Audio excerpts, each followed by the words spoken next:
A big piece of the pie is your brand voice, or I like to call it your verbal branding. So it's your messaging. It's how you're expressing yourself to your ideal client, the emotion behind all of your customer touch points when they're interacting with the words in your brand. And you can really change the emotion of your brand just by dialing into this brand voice.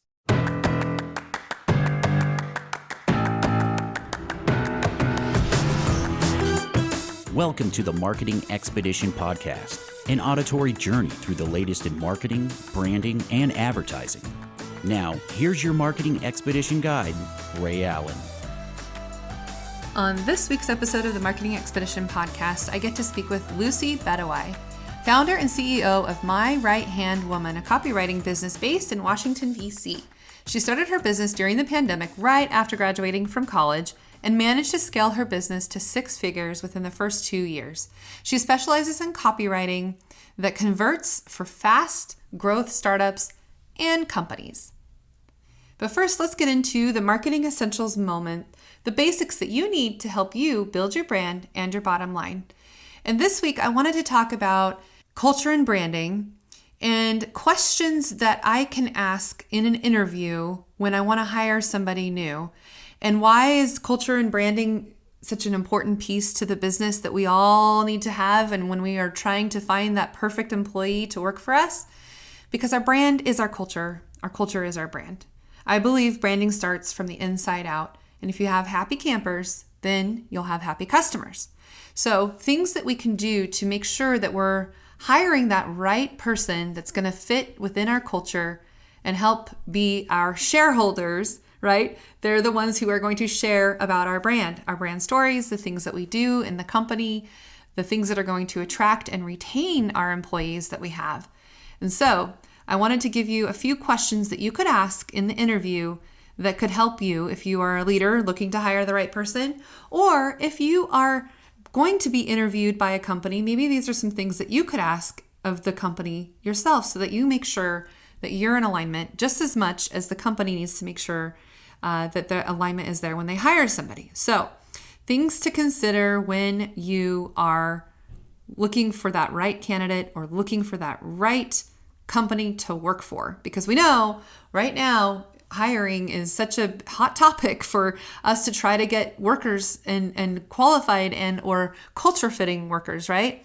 So thinking about how you can manage that. So if you're a leader and you are ready to interview somebody and you want them to come on board, ask them things like, have you ever became really good friends with your coworkers? Tell me about that. Or what about this role appeals to you the most? Do you see yourself in this role in 5 years from now? And tell me about the management style that you like to work with. And do you prefer working with yourself or with a partner or in a team? If you asked your coworkers how they describe you, what would they say? Describe a time that you went above and beyond normal job duties to make a customer or a client very happy. What happened? Tell me more. And I love to use that. Tell me about a time. What do you look for in your work environment so that you can perform your job to the best of your abilities and be happy doing so? Frankly, what makes you happy? What are the things that make you happy? When are you most productive? How do you get your work done? How do you like to be communicated to? And other things I like to ask them is maybe previous bosses that they've had or coworkers that they've had, and what about them made them appreciate. Why did you appreciate those people that you worked with? What about them made your time working with them so wonderful? And what about what about it did not make your time wonderful there?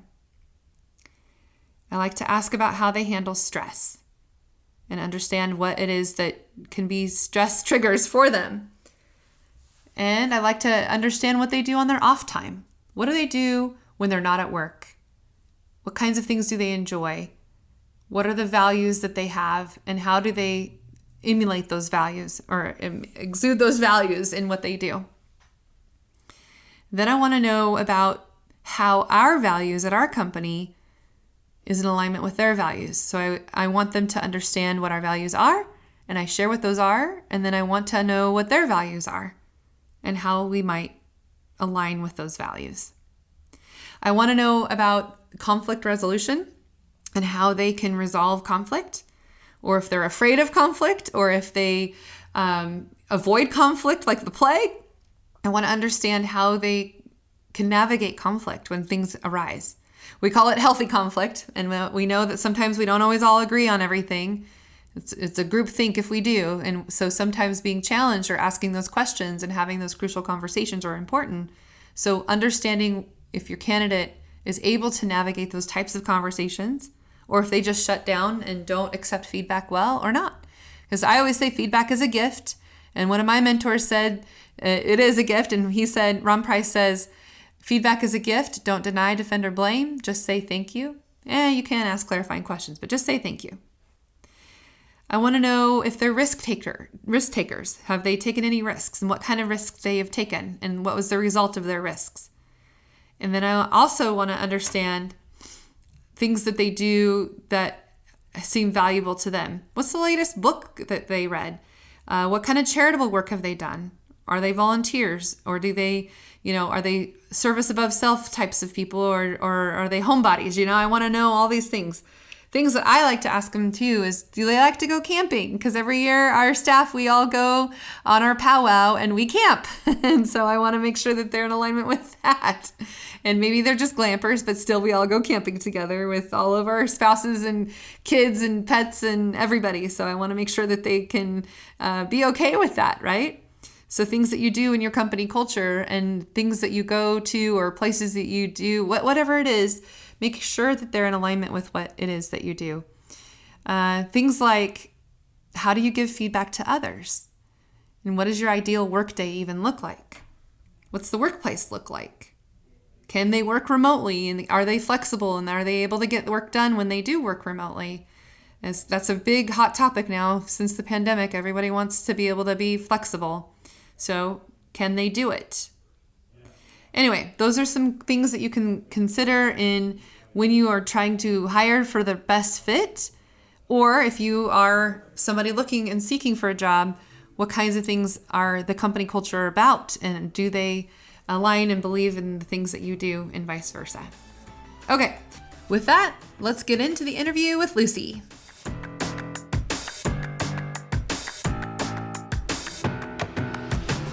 Welcome to this episode of the Marketing Expedition podcast. I'm your host, Ray Allen, and today's guest we have with us, Lucy, my right-hand woman. Welcome to the show. Thank you. Thanks for having me. And I love the play on words, my right hand, as in writing. Very nice. Very clever. Thank you. And I guess it lends into what you do too, and that is copywriting, right? Yes. So let's talk a bit about how you got into the industry that you're in and some of the things that you get to do, like take the modern vacation and travel to, I don't know, where did you say? Mexico City? Yes. Happy to dive into that. Okay, well, yeah, just go ahead and share a little bit more about you and what got you there to where you are now. Yes, let's do it. So I started my copywriting business straight out of college. I've always been a writer. I had been writing content for the past 5 years. I'd been writing as a kid and as a teenager. So when I graduated with my marketing degree and realized that the authority of corporate life is just gonna not be for me, from there, what I was able to do was go all in. And I feel really lucky that, even though we had that pandemic and it was awful and we were all in lockdown, it was also like an opportunity to kind of be in my house, hunkered down to just work and try and go for it. Mm-hmm. So I was a pandemic business. And from there, I grew my copywriting business, and I'm so happy to work for myself, but more importantly, just work with the incredible female entrepreneurs that I get to work with each day. Yeah, if there's either pandemic businesses, pandemic babies, pandemic, pandemic panic. Yeah, exactly. But yeah, we got it all, right? So tell me about just give me some stories of things that you've done to help your clients in ways that you use your talents to help them.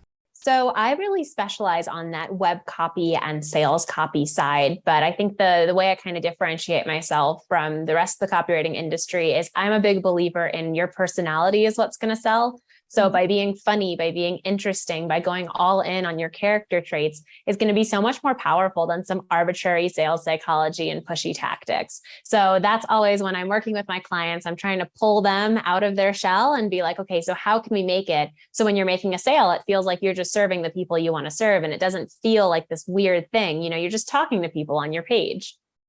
Absolutely. And I kind of almost don't like using the word sales, right? Because people just automatically have this notion that, oh, like a used car salesman is going to sell me. And so I love to, after doing this business for 20 years, I love to say that we're just in the business to make relationships happen, right? Mm-hmm. And if we can serve our people with the things that we are talented and capable of doing, then that is like, that's not sales. That's working with your friends and the people that you come to know and like. So I appreciate that, and being able to have the copywriting talent and be able to help your clients, make their personality shine so that they're not just all salesy, right? I think that's great. Yeah. So tell me, maybe give me an example of, and you don't have to name names if you don't want to, but just give me an example of something that you did when you first started working with somebody, and then kind of the transition that happened after they worked with you, and then some of the results that came from it. Absolutely. So some people come, it's funny, I have like two clients. Some people come to me and they're kind of timid and they're a little bit nervous about the process. They're like, I can't believe you're going to crawl into my brain and write like me. And then other people come in like totally like blazing, like they have all this personality and they're like, I just need you to get it on the page. So I had one of those clients, totally client number 2. She came in so much personality, already had a successful business, but she just didn't have sales pages. She was an Instagram seller. She was just getting on stories and like rallying everyone. And that's how she had her business. So she was a business coach, had this amazing course. And I went in and I wrote the sales page for the course, literally like studying her voice based on what she was saying in stories. It was full of cursing and humor and just the most empowering words that a woman can give other women. And I was like, I'm obsessed with this woman. Yeah. And then we wrote her sales page and she actually was able to make $112,000 in 1 month from one page. Wow, that's amazing. I love to hear that. So what do you think, like, just give us some of the pointers of what you did when you created that sales page. I mean, did she have a course to sell? What was she doing? Yeah, so she had a course to sell and it was on showing up on social media and showing up in a way that was just like super, super powerful and showing up with I guess the word would be like with vigor, but also with personality to the point that making money is easy. Her whole thing is just, you shouldn't be resisting money and you shouldn't be resisting growing your business. If it feels really difficult, you're probably not in alignment. So that was like her whole kind of overarching theme. She had a really fun theme that she had on her business as well. And I guess from the beginning, I knew that this page had to just be kind of outrageous. It had to be something that was making fun of the status quo, something that was funny, fun to read. I wanted to pull people into her aura, into her vibe as soon as they enter the page. And part of it obviously comes from the designer because I was working with a fabulous designer and design and copy work together. But I think it really it got to the point where when people entered the sales page, they were having so much fun on the sales page that they were like, I can't wait to see what this course is going to be like. And I think that is key, is making sure that the emotion you want from your product is also present in the sales page. I think when we hear the word sales copy, we freeze up and we're like, oh, now I need to be all like salesy. Yeah. But the truth is, if you're going to teach your course like a best friend, you should be a best friend on your sales page too. Yeah, I love that. So there's different theories out there about how long your sales page should be. To keep everything above, what we used to call in the newspaper, above the fold or before the scroll, or, and so I'm curious, what's your take on that? Do you do a lot of copy? Do you minimalize it? Is there like any one like trick to the trade, or does it really just matter what you're trying to sell? I think all of the above. I think when it comes to sales copy, I mean, I know some people kind of have this belief in their mind, well, I don't read long sales pages, so my clients don't want that. And I think that's a really dangerous mindset to be in, because that's just going off of a hunch and an intuition. And I'm not one to say don't trust your intuition, but really you should be looking at data when you're looking to sell. And the data proves time and time again that long form sales pages work. What the data keeps proving is Also, boring long form sales pages do not work. So it's really just a matter of making sure, even if your sales page is long, you have sections and you have different fonts and different colors, and it's cohesive and it's a story and there's headlines. You're not writing like this college essay, but having multiple sections that speak to multiple client archetypes is incredibly value for making sure you're getting sales on the page and you're not on the phone all day trying to explain why they should buy. Mm-hmm. Yeah, no, for sure. And plus it's like your tool that you can use 24/7, and you don't have to be doing those one-on-one calls because you've got your sales page ready, and then just getting it pushed out and making sure people get eyeballs on it. And then ideally once they do, they're going to read it and then want to buy, and have, multiple places for people to push, right? And we've seen too, like, and maybe you can kind of give some more insight on this, but if you have an opportunity to buy right in the copy, where it's a link in the copy, versus buttons, what have you seen work? I mean, and it's kind of different for most people or different people, right? But tell me what your experience is. Absolutely. Yeah, you really hit it. When it comes to a mid-ticket or a low-ticket offer, I always say as little clicks as possible. If it's like going to be one of those no-brainer baby offers, like they should have that checkout form right on the page.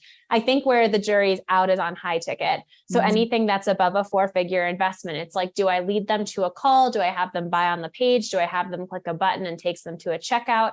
And that, I really think it depends on the business and the brand. Some brands can support selling $4,000 programs on the page. And for brands like that, more power to you. Whereas other brands feel like they have more of an application system. They want them to go through a funnel. They want to see who's serious. And that works too. So it's just a matter of like, first of all, what you want. Do you want to be on calls? Do you want to vet people before they come into your program? And also what your brand can support. Right. No, that's a good point, because you're right. Sometimes people just want to buy right now, and sometimes it takes a little bit of time to warm them up to the idea, or, kind of lead them through that process. And copywriting does it all. Yeah. So, okay, that's a really good example. Maybe share another example that you've used to help with your copywriting, because you said, sales page, websites. What are some other things that you've seen successful lately? So I think we're moving to a world where vulnerability, transparency, and not promising the world are actually what's making sales. So it used to be that you tell people, buy this course, I'll take away all your problems, make you $1 million, you'll marry the person of your dreams, and you'll live happily ever after. But like the buyer these days, I sound like such a grandma. I'm like the buyers these days. But people, consumers are smart. They know what they want. They don't want to buy out of this weird pushy necessity. People want to buy what they desire and what they want. And they're going to see through all of those lofty promises.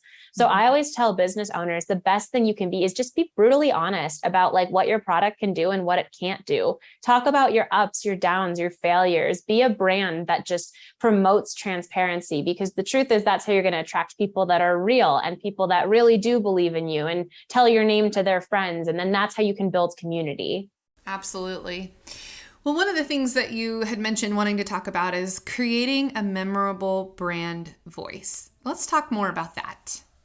Yeah. So brand voice is a really juicy subject, because I think all of us are familiar with what branding is, having visuals that support our business, consistency, but oftentimes, especially I'm going to call out new businesses a little bit, is you have your logo and you feel like, okay, I'm good to go. I have a brand, but that is really just like one tiny little sliver of the pie. And a big piece of the pie is your brand voice, or I like to call it your verbal branding. So it's your messaging. It's how you're expressing yourself to your ideal client, the emotion behind all of your customer touch points when they're interacting with the words in your brand. So, if you speak with a lot of slang, it's a little more casual. If you're speaking with a lot of third person, a lot of education and stats, it's a little bit more intimidating or formal. And you can really change the emotion of your brand just by dialing into this brand voice.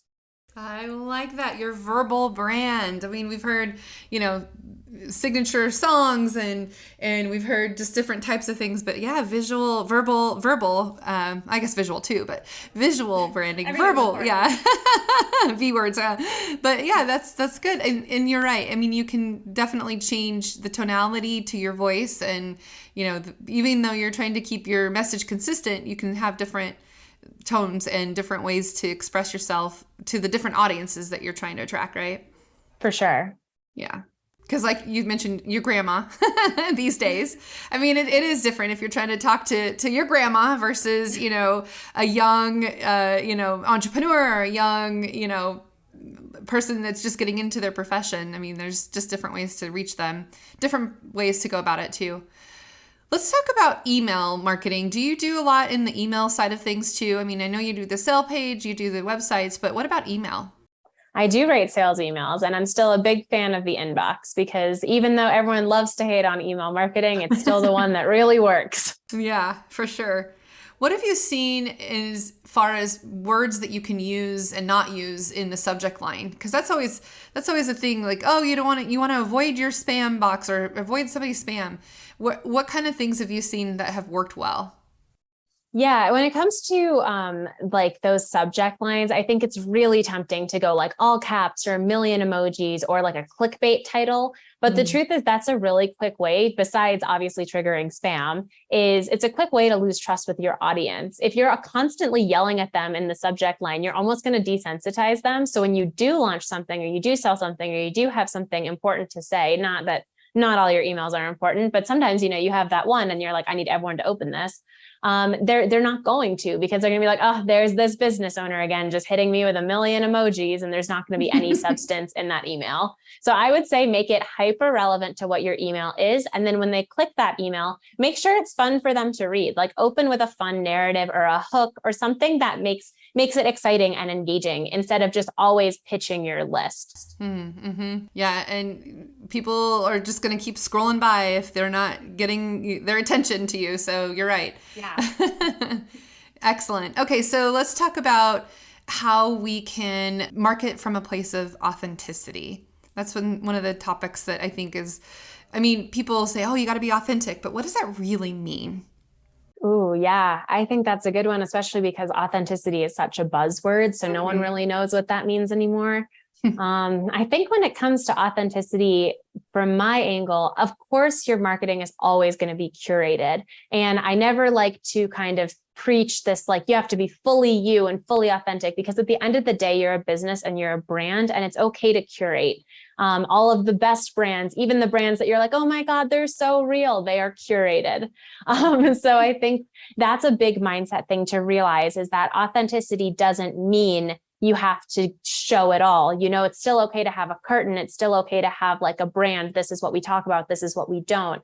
But it's the idea of opening up a dialogue to maybe some of the things that aren't so pretty, or being real if there's a problem in the business. So like, let's say, you have supply chain issues and you're not going to be able to get things out to your clients before Christmas time. And, you promise that is just sending like that would be so sad. I know, but it happens, and it actually happened. So it happened to a planner company that they actually had to cut ties with their factory right before the new year when everyone gets their new planners. And it was horrible, but their founder, she navigated it by just being like, guys, I'm so sorry, but like, this is what's going on. And it's just like authenticity is letting people into your world and just not pretending that everything's fine all the time, even if it isn't. Right. Because social media sometimes just, you get to see the good parts of people's lives. You don't necessarily see things that are, like you said, the real, the raw, the emotions that can happen in business and, in leading that professional life. Yes, we want to show the nice things, but yeah, sometimes having that vulnerability and being honest, I think that is definitely a good tactic for those that want to continue to build that trust. Absolutely. I think it's just gold for a brand if they can build that connection by showing all sides, and all sides is relative, but by showing, the good, the bad, the future, the past, the nostalgic, it just makes the brand more complex and more human. Absolutely.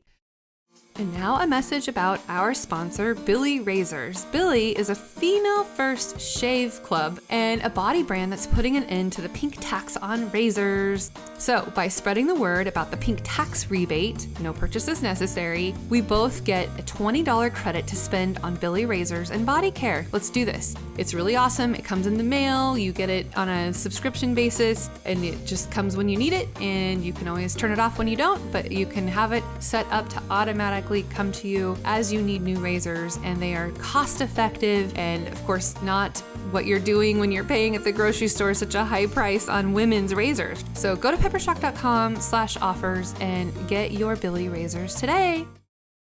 Okay, so I want to dig in and kind of backtrack just a little bit. You became a pretty young entrepreneur, and I can relate to that. I was young myself when we first started. I mean, that was 2 decades ago for me. But I also want to just take a moment to applaud you for doing it, because I know that sometimes it's rough and tough, especially during the pandemic. But let's talk about that process. You say rising from rejection. Let's go back there for a moment and kind of share with our audience what you did, how you did it, and what you came through and on the other side to get there. Yeah, I think when it comes to rejection, so I've had two what I would consider pivotal moments in my career of just sheer, I mean, as an entrepreneur, you're rejected every single day and you get used to the micro ones. But, as a young woman just coming out of college, trying to get a quote unquote real job before I knew I wanted to be an entrepreneur. One of my jobs, I interviewed. I thought the interview went really well. I thought I had great ideas that I shared with the company. It was one that was personality based, but also just you had to present a case study. And so I got out and I didn't get called back. And I was kind of confused, when you're like, I crushed that, Yeah. So Dang. I called them and I was like, can I get some insight into why I was passed over? And the woman straight up said to my face, she's like, we thought you had too strong of a personality. Oh, wow. And I was like, is that legal? No. But, we don't need your personality. What? Oh my gosh. Yeah. And that was something else. So I remember I went home and I told a really close friend of mine, I was like, this is what she said. And my friend was like, she's the kind of friend where it's she will tell you as it is, she's not the one to save your feelings. And she was like, well, if you want to get a corporate job, you're going to have to tone it down. And she's like, they don't want an entrepreneur in the office. And I was like, oh my God, yeah, that's accurate. Yeah. Then my second kind of pivotal rejection moment was I took a job that I thought I would be good at, and I ended up getting fired after 90 days.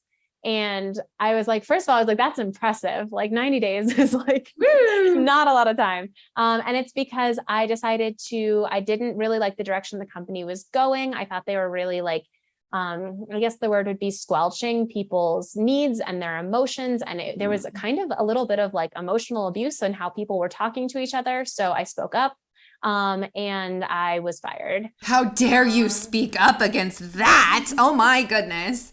Wow. I'm so proud of you for speaking up. Good job. You know what? That's good. I was working from home. I came downstairs and I told my mom, I was like, so I got fired. And she's just like, well, it's probably for the best. My mom's always been one of those really positive people.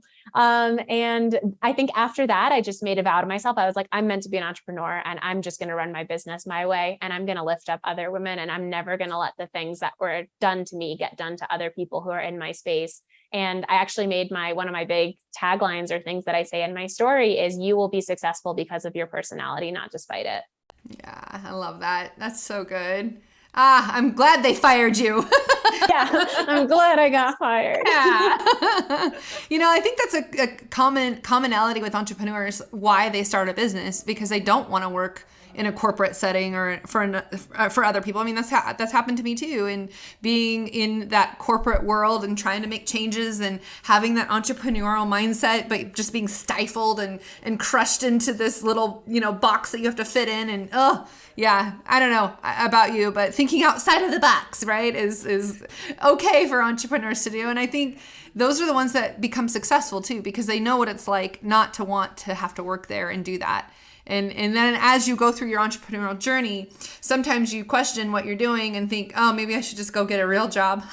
Well, you know what? These are our real jobs, I feel lucky I've never had that thought. I definitely have some thoughts some days where I'm like, okay, let me just burn it all down and start fresh because, we have those very dramatic entrepreneurial thoughts. But I think after my experience with trying to work for people, I'm like, this is the real job. It is the real job. I know.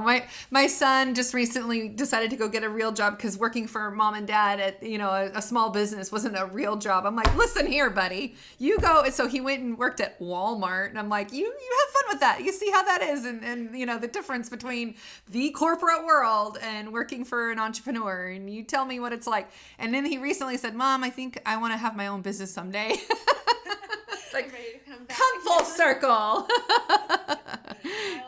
Yeah. He's 17. He's still got a lot to figure out, but it's fun to see, you know, that moment of, aha, I can be an entrepreneur. And I imagine people listening to this too, who we have kind of a variety of different, you know, people in their marketing that are marketers or entrepreneurs or people who, you know, marketing directors working at companies. I imagine that people have this thought that behind them to think, could I do it? Could I become an entrepreneur? Would I be able to survive? You know, because they always say, like, what is it? After 2 years, then, you know, most small businesses, you know, die, right? And so you've made it past that so far. Like milestone hit. Yay! And then it's like the 7-year itch. And then, you know, next year we're going to celebrate 20 years. And it's like, wow, how did that happen? It goes by so quickly. Yeah. Oh my goodness. But hey, you know what? Being an entrepreneur gets you the luxury of being able to do, like you called it, a modern vacation where, you know, you kind of get to go play, but also work and do what you need to do while you're doing it. And the pandemic really opened our opportunities to be able to work from anywhere now, right? I mean, that's what you're doing now. I even feel lucky that my friends in corporate are able to work remotely. I think that changed life for more than just entrepreneurs. It kind of changed life for everyone in any type of job, because we're so done with like being in an office for 8 hours a day. We want to work outside. We want to go get lunch with our friends and just have flex hours. Mm-hmm. Very much so. And I think as we have been trying to hire our next hire, it's fascinating to see the difference between now and what we did when we hired pre-pandemic. And, you know, that's always the question. Well, can we, you know, work from home? Can we, you know, work remotely? And absolutely, of course we do. You know, we have an office, we have a studio, but, you know, it's like people just come and go when they want. And, you know, but yeah, I think it's definitely here to stay. I think people are used to the hybrid events and Zoom calls and all the things. And now we truly can work from anywhere. I love it. I hope that stays forever. Yeah, for sure. Okay, so a couple more questions for you, and then we'll wrap up. But who is your ideal client? Who is it that you're looking for that you would love, like your dream job for you? Like who are the types of people that you love to work with? So I would have to say I work with probably 95% women and 5% men who get through all the pink on my website. And my favorite client has to be the female service provider or coach that is just outrageous, irreverent brand. Maybe she's had like some stuff go on in her life, similar to me, where people have told her to play small and she's just ready to completely emerge out of a cocoon and become a global brand.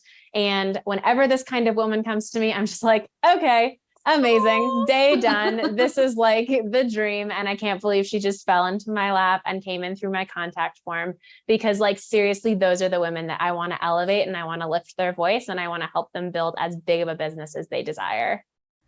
And then talk about the process. What do you go through when you first start working with predominantly a woman that's in the right field for you? What do they do? So when it comes to how I work, I actually work a little non-traditionally compared to other copywriters. It fits the narrative. Yeah. So I do very few like custom projects that have like multiple rounds of revisions and this very like drawn out process. I much prefer to help people get the copy they need instantly. So I work in VIP days. I write super fast. So usually during a VIP day, what I can do is finish a whole website or a whole sales funnel. And then I have a very extensive onboarding process beforehand that gives me a window into their business. We talk about strategy. I'm able to do the research beforehand. So at the end of the day, they have all the copy they need. And you call it the VIP day because that's their day. I do. That's they're Yes. they're the queen. They're the queen of your day. Yes. That's great. So you can just do it all at once and get it all done. And I love that too, because then, oh my gosh, rounds of revisions. And then if they send it off to 10 other people, then it's like everybody else's opinion, like, no, just you, only working with just you. Yes. That's great. Because usually when that happens and there's 10 people giving their opinion, you know, those 10 people are not copywriters, and it's really easy to pick things apart, but you have to think of the end goal. Like the end goal is I'm not writing like the next great American novel. I'm trying to grow your business. Right. Oh, that's great. And the fact that you understand copywriting and design go together, I mean, it's music to my ears, because sometimes you've got designers who cannot write and you've got copywriters who cannot, understand the design. So when you can work together and collaborate to make something beautiful, it makes a lot of sense, and not just beautiful, but effective, right? Yeah, I love my designers to pieces. And I have multiple designers in my network because every client kind of has a different vibe. And like the projects where design happens too, I push all my clients. I'm like, get a designer, please get a designer. Please. Yeah, because the end product just goes from being something that's probably relatively good if you worked with one professional to something that like really will just grow with you. That's great. Okay, so what are some of the resources or tools that have helped you along the way that our audience could maybe glean from, or something that you just think that they have to look at or listen to or watch or read or whatever the case might be? Oh, that's a really good one. I think every entrepreneur needs to do the mindset work. So however that feels most natural to you, I know some people like a mindset coach, they want like a person in their corner, whereas other people are like big into books. But I think every single morning before you sit down at your calendar, you have to think, what do I want to accomplish today? How can I get closer to my end goal? How can I make sure my mind is right? So whether I'm hopping on sales calls, or I'm going to be providing a service, or I'm going to be on a podcast or speaking at a conference, how can I like mentally get myself in the energy that I need to get in to make sure that I'm going to be successful, but even better, have an impact on every single person that I touch today. And I think that is just the one practice that has been huge for me. And it doesn't have to be this big like ritual. Like sometimes it's just reading like 2 pages out of the book, You Are a Badass, and like calling it a morning. So it's just finding whatever works for you. I have that book on my shelf. I should read it again. It's so good. It is good. Yeah, that's awesome. All right, so since we're going on this marketing journey together, I want to know what you do to bring business through your proverbial doors. Absolutely. So I kind of have an interesting business structure where I'm the only writer in my business because that's what I love to do and what I want to do. But I have 5 women on my team that actually help with distributing my personal brand. So I am super supported.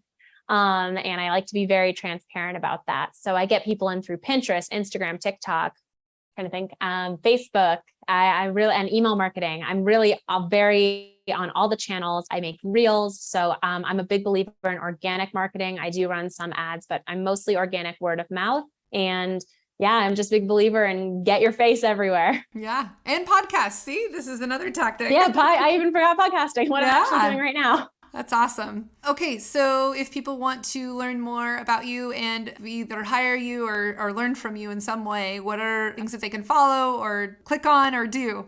Absolutely. So if you are really interested in the brand voice part of this conversation we just had, you can head over to findmybrandvoice.com and take the brand voice quiz. You can head to my website, myrighthandwoman.com, write spelled like writing, or just find me on Instagram at myrighthandwoman, write spelled like writing. Send me a DM. I'm real casual. Very good. I love that's such a good domain name, findmybrandvoice.com. Good job. Thank you. Yeah, it was like an interact link with like 8 million letters. And I was like, I think I should just get a domain. There you go. There you go. That's great. Excellent. Well, thank you so much for dropping some of your wisdoms for us today. And of course, in the future, we'll be in touch and get this spread out to the world as well. And then hopefully you'll get some more copywriting business from it and some more women to come your way. Awesome. Thank you so much. Really appreciate you. Absolutely.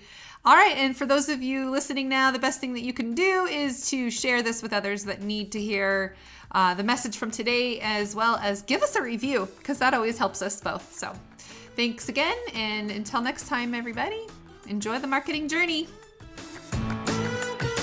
Thanks for listening to the Marketing Expedition podcast. Want to continue the journey? Don't miss out on new episodes. Subscribe on iTunes, Spotify, Amazon Music, or wherever you get your podcasts.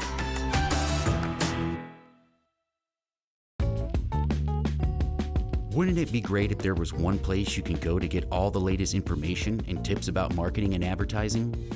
The Marketing Expedition community is that place. People like you gather in our online community to build relationships with others and find the latest marketing trends, tactics, tools, and technology. We help you build your brand and your bottom line. Start your adventure today. Visit themarketingexpedition.com to find out more.